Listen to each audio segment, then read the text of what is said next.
Amigas e amigos, eu sou Oswaldo Bertolino, jornalista, escritor e historiador. Hoje é dia 5 de setembro de 2022. Se você estiver vendo essa transmissão no Facebook, eu peço para você curtir a página e correr para o YouTube. Se inscreva lá se você ainda não é inscrito no canal Oswaldo Bertolino, o outro lado da notícia.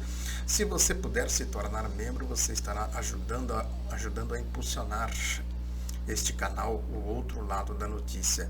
Peço também para você seguir no Instagram e no Twitter.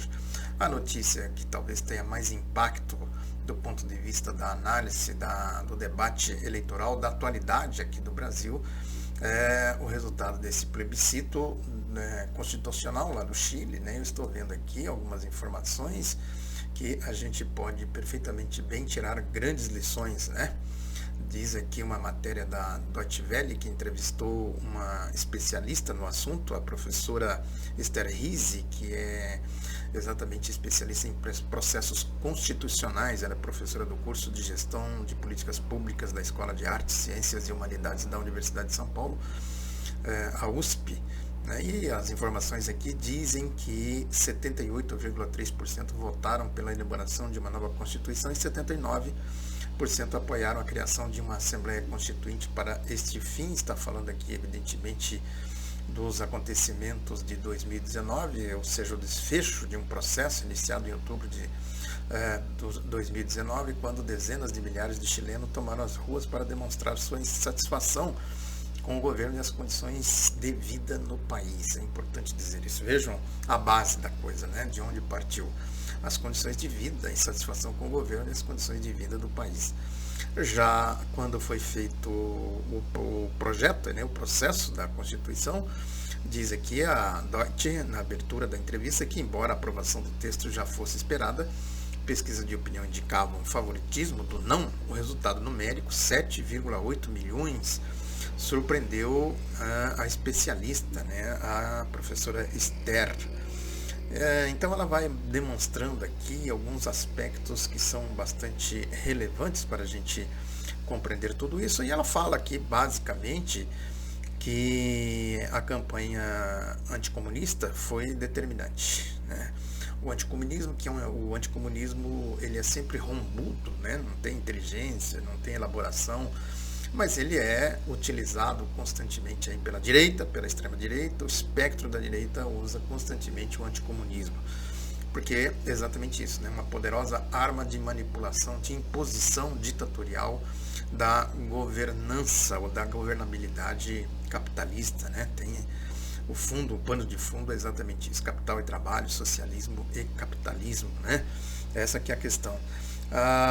Ela diz aqui, por exemplo, que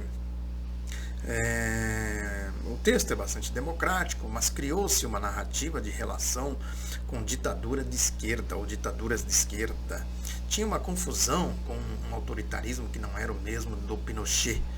Foi dito que o país iria virar uma Chinezuela, alusão à Venezuela. De qualquer forma, eles conseguiram associar essa nova Constituição a um processo autoritário, inclusive usando a estética do não. Vejam como é o mesmo discurso aqui da direita, do anticomunismo. Se a gente pegar o bolsonarismo, isso é assim mais idiota, mas o discurso da direita tem uma certa sofisticação, podemos dizer assim, que tem como pano de fundo exatamente o histórico anticomunismo. E aí ela diz aqui, por exemplo, que seria uma Constituição a mais progressista, da história, sei lá o que, que tem bastante coisas aqui ligadas exatamente à ideia do socialismo. Bom, daqui para frente a gente já sabe qual é o tom da coisa, Mas a grande questão que está posta aí é exatamente os recursos da direita, da extrema-direita, de todo o espectro da direita, que é o discurso anti-civilização, anti-democracia, anti-povo. Então eles vão recorrer constantemente a essa questão. Então, isso remete, evidentemente, à reflexão sobre a raiz do identitarismo, porque a Constituição, aqui a professora mostra, ela não usa esse termo, mas os dados que ela mostra aqui faz a gente chegar à raiz do tal do identitarismo. Porque o identitarismo, podemos dizer assim, é uma pauta socialista, ou como eles dizem os torpes, uma pauta comunista, que se procura aplicar no regime capitalista. É evidente que isso tem contradições antagônicas, tem antagonismo nisso. Você não pode falar, por exemplo, que fala de paridade de gênero, né, a questão das populações originárias, se a gente traz para o Brasil, tem a questão do racismo, né, as liberdades individuais, as liberdades de associação, de opinião, de expressão e assim por diante. Tudo isso é pauta comunista. Civilidade, civilização. É lógico que a direita vai pegar tudo isso, manipular e vai dizer que ela sim defende tudo isso. Consequentemente, o que sobra para os comunistas ou socialistas ou a esquerda, de uma maneira geral? É esta pecha propaganda goebbeliana, nazista, nazi-fascista, de que o comunismo é autoritário, é ditadura, essas coisas todas, né? É a mesma lógica do estado de bem-estar social.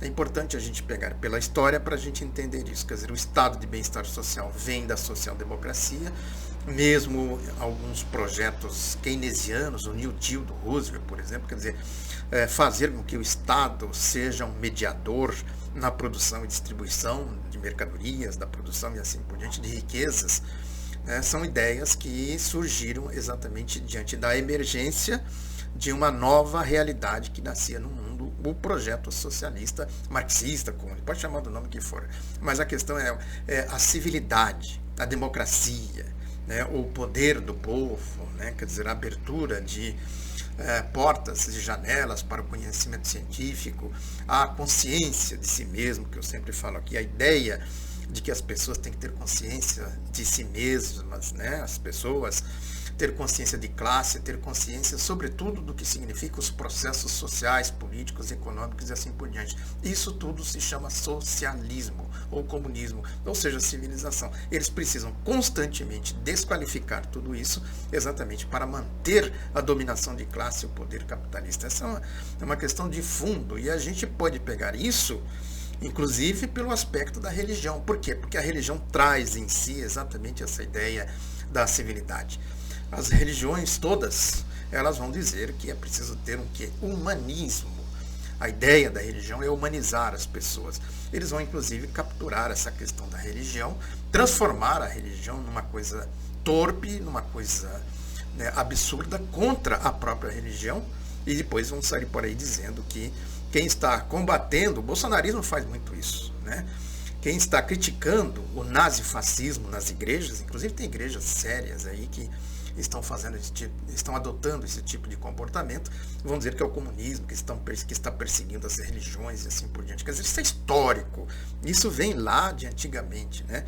Ou seja, é a captura do sentimento religioso para transformar a religião numa coisa torpe, numa coisa criminosa, numa coisa de bandido, né? Isso foi feito muito e serve inclusive a interesses da geopolítica, é importante dizer isso. Se a gente pegar, por exemplo, lá na Coreia, a gente tem um belo exemplo, né? Valeria a pena, inclusive, fazer um estudo sobre isso. Como as igrejas ditas cristãs entraram na Coreia do Sul para fazer exatamente o anticomunismo, né? A lógica da geopolítica pós-Segunda Guerra Mundial, quando a parte sul da Coreia foi ocupada pelo regime dos Estados Unidos, eles levaram para lá, evidentemente, a sua ideologia através dessas seitas, né, que eles dizem que é o cristianismo, uma maneira assim de pregar o cristianismo de maneira absoluta, absolutista. E isso, evidentemente, que tem muito aqui na América Latina. A influência exatamente é desse fundamentalismo do regime dos Estados Unidos, do chamado imperialismo. Isso, num grau assim de potencialização, de acirramento da luta política, se transforma em instrumento do nazifascismo. É o que nós estamos vendo aqui com o bolsonarismo. Aliás, o Globo faz um editorial hoje nesse sentido, dizendo que é inaceitável a intolerância contra as religiões de matriz africana. Veja aí, tem alguns dados aqui que são interessantes. Fala aqui, por exemplo, das denúncias que foram feitas aí no Ministério da Mulher, da Família e dos Direitos Humanos, 45,6% a mais. Né? Isso no primeiro semestre desse ano, quer dizer, houve 383 denúncias de intolerância religiosa ao Ministério, né? 45,6% a mais que as 263 queixas do mesmo período passado. No mundo digital, a Central de Denúncias da Saffernet somou 2.813 casos também de janeiro a junho, crescimento de 654,1% em relação a 2021. Isso é bolsonarismo, isso é o fascismo, eles se apropriam do sentimento religioso para pregar contra a liberdade religiosa, né? Então a coisa tem um sentido mais profundo. É importante que a gente olhe para essa questão de identitarismo e faça a associação de classes históricas, geopolítica, porque não adianta isso. As pessoas vivem até, isso acaba rendendo voto, viram aí até popstars, superstars, sei lá o que, né? As figuras do identitarismo, né, que ficam aí falando, né, da questão da mulher, de gênero, de raça, de xenofobia, de homofobia, essas coisas todas.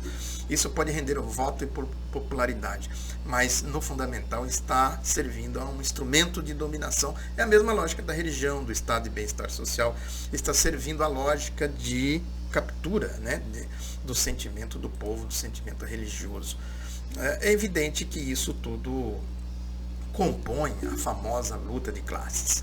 Se a gente não entender isso, ficar só no identitarismo, não sai do lugar. Se a gente não entender a liberdade de religião como um aspecto também de classe, de dominação nazista, fascista, também a gente não sai do lugar. É lógico que tudo isso é importante, mas o debate tem que estar situado num contexto muito maior, mais profundo do que significa, né, tudo isso.